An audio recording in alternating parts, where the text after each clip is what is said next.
New bipartisan immigration bill proposed by the Senate will make illegal immigration legal. How's it going, guys? Welcome back to Unwoke Thoughts. Today, we are talking about this immigration bill. Well, I don't even really like calling it an immigration bill. It's more of a Ukraine bill with some immigration provisions that are absolute trash attached to it. But let's look kind of at a high level. What is in this bill?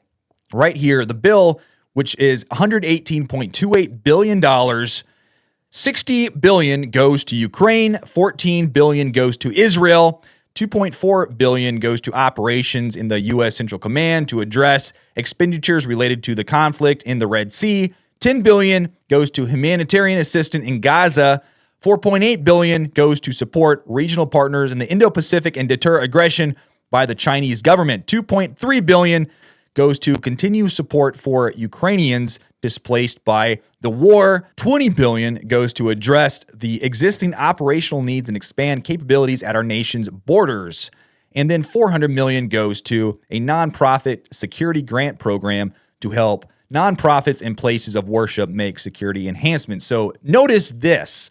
Notice that $20 billion goes to our border, and those provisions are absolute trash. Like I said, it's going to make illegal immigration actually legal. So it's going to be written into law.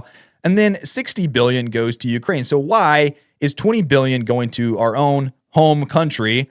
And then 3 times that amount is going to a foreign country that most of you here at home probably don't even know that much about, other than, a few tidbits that you hear in the news every once in a while. But Donald Trump slammed this bill in a post on True Social, and he said only a fool or a radical left Democrat. I guess those two things are synonyms. The fool, radical left Democrat, I can agree with that. But only they would vote for this horrendous border bill, which only gives shutdown authority after 5,000 encounters a day. This reminds me of in California when they passed that law that said you can steal up to $900 worth of items a day, but anything over $900, then you're in trouble, buddy. Right here, 4,999 illegals a day is legal. But once you hit that 5,000 mark, you better watch out. But 5,000 encounters a day when we already have the right to close the border now, which must be done. This bill is a great gift to the Democrats and a death wish for the Republican Party. It takes the horrible job the Democrats have done on the immigration and border and absolves them and puts it all squarely on the shoulders of Republicans. Don't be stupid. We need a separate border and immigration bill. It should not be tied to foreign aid in any way, shape, or form. The Democrats broke immigration and the border. They should fix it. Make America great again. Wow. I couldn't agree more. First, he points out the shutdown authority after 5,000 encounters a day, effectively making illegal immigration legal. And then he says that we should not tie this border and immigration bill to foreign aid. Why are we doing this? Why are we tying something that would be good for our own country, good for the United States of America, to something overseas? They know the average American is looking at the chaos at the border, and they are saying, what is going on here? We need to fix this, and we need to fix this now. They have to use that as leverage to get more foreign aid passed. But what is this emergency authority that gets activated after 5,000 crossings per day? Now, let's take a look at this a little bit. This is Greg Price. He tweeted this out along with pictures of the actual bill, but he says not only does this bill codify 1.5 million illegal border crossings into law, but the border emergency that automatically gets implemented at 5,000 crossings per day in a week can be overturned by Joe Biden. And in case 1.5 illegals isn't enough, it also locks in green card giveaways through 2030. But let's look at the bill, the actual language in the bill. It says mandatory activation. The secretary shall activate the border emergency authority if during a period of 7 consecutive calendar days, there is an average of 5,000 or more aliens who are encountered each day, or on any one calendar day, a combined total of 8,500 or more aliens are encountered. And then this is the part that gives the president the authority to suspend that emergency authority. And it says if the president finds that it is in the national interest to temporarily suspend the border emergency authority, the president may direct the secretary to suspend use of the border emergency authority on an emergency basis. So, wow, if 5,000 illegal immigrants a day come in for an entire week, this emergency authority automatically activates, and then the president has the authority to suspend the emergency authority. So, this is effectively making illegal immigration legal. It's not going to be legal anymore. It's just going to be immigration. This is our immigration system, guys. It's just a free-for-all, and it's going to be written into law if the Senate has anything to say about this. But what are they doing with all of these illegal immigrants? Why do they want so many in our country? Well, Speaker of the House Mike Johnson has a theory, and he thinks it's because the Democrats want illegal immigrants to vote. Listen to this. That's not true. The New York City Council voted in December to allow this. It begins January 9, 2023. Cities in Vermont and Maryland already allow this, and similar measures are under consideration in Illinois, Maine, and Massachusetts right now. If the gentleman will yield? Yes. I believe those are considerations of allowing votes in municipal elections only. Right, but thank you. That's the point. Everybody wants to know at home, why would they allow this? Guys, they're allowing it because they're going to turn them into voters. They already are doing this in New York City, largest city in America, and this is the plan of our friends on this side to turn all the illegals into voters. That's it, folks. That's what's going on. That's the game. That's why the border's open. That's why they've dropped it. Look, I respect Ms. Lofgren and all her work in this arena. Yes, I'll yield, Mr. Chairman. I'd love to hear what you have to say about this. As a New Yorker, I would love to think that New York is the entire country, but it is not. It is not, and consideration is being given to permitting non-citizens to vote in New York, and I believe in the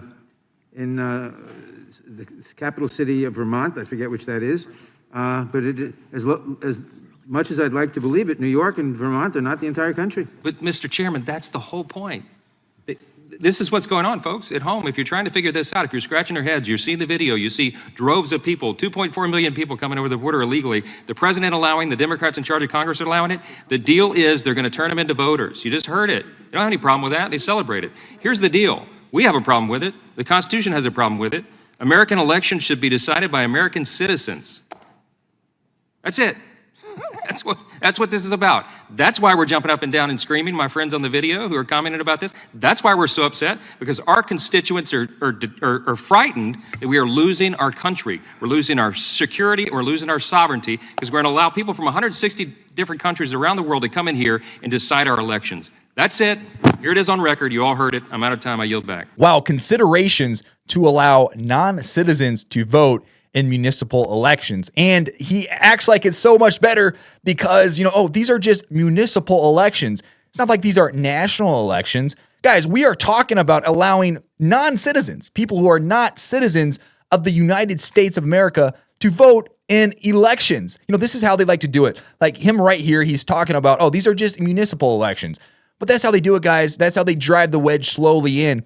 It's like, well, let's let them vote in municipal elections. And then before you know it, they're voting in national elections. That's what this whole fight is about. And I'm glad that Speaker Johnson has brought this forward. But the House Republican leadership is saying that this bill, if it ever gets to the House, is dead on arrival. Listen to this. House Republicans oppose the Senate immigration bill because it fails in every aspect area needed to secure our border and would actually incentivize more illegal immigration. Among its many flaws, the bill expands work authorizations for illegal aliens while failing to include critical asylum reforms. Even worse, its language allowing illegals to be released from physical custody would effectively endorse the Biden catch and release policy.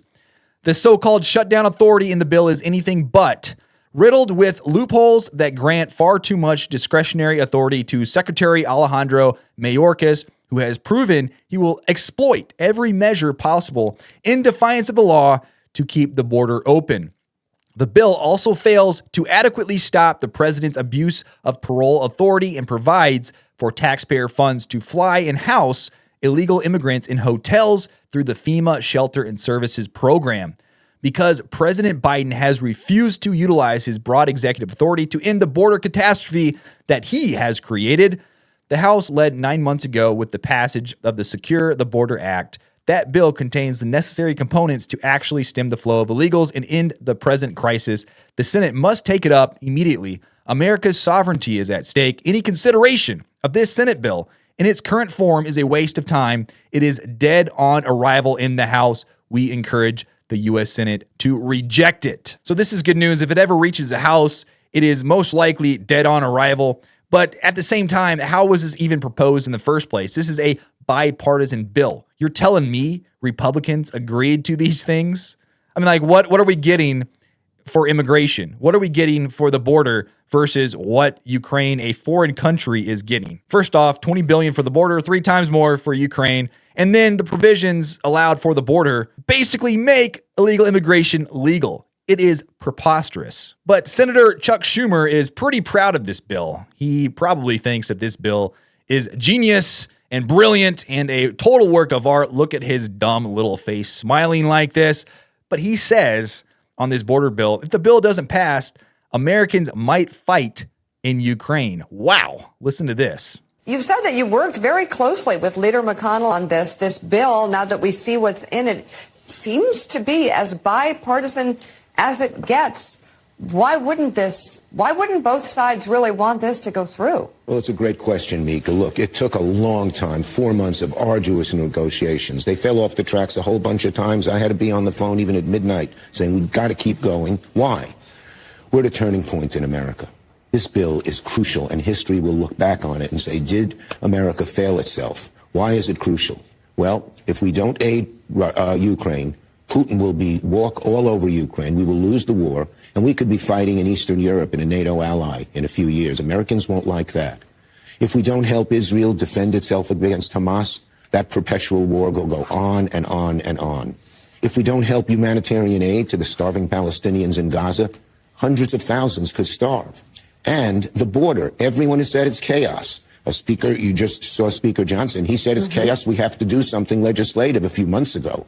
But what has happened, in answer to your question, so this is crucial for America. It's a turning point. History is going to look over our shoulders and say, did we rise to the occasion? To his credit, Mitch McConnell did.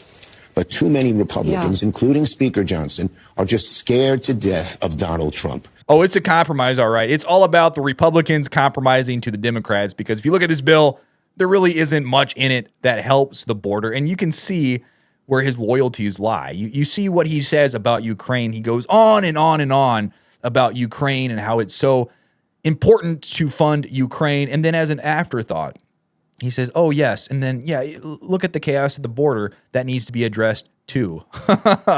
You see this, guys. And then he says, this is bipartisan. This is about as bipartisan as it gets. Guys, I don't even know the difference between Republicans and Democrats anymore. I mean, Mitch McConnell agreeing to this. Is he a Republican? No, he's not. He's a uniparty member. So is Chuck Schumer. But what do you guys think? What do you guys think about the fact that this new bill would make it legal for essentially 4,999 illegal immigrants a day to walk over the border? What do you think about the fact that this bill is tied to foreign aid, Ukraine, Israel aid? What do you think about that? Do you think that it should be its own separate bill? Let me know down below in the comments. Like and subscribe to my channel. I would really appreciate it. But until then, I will see you on the next one.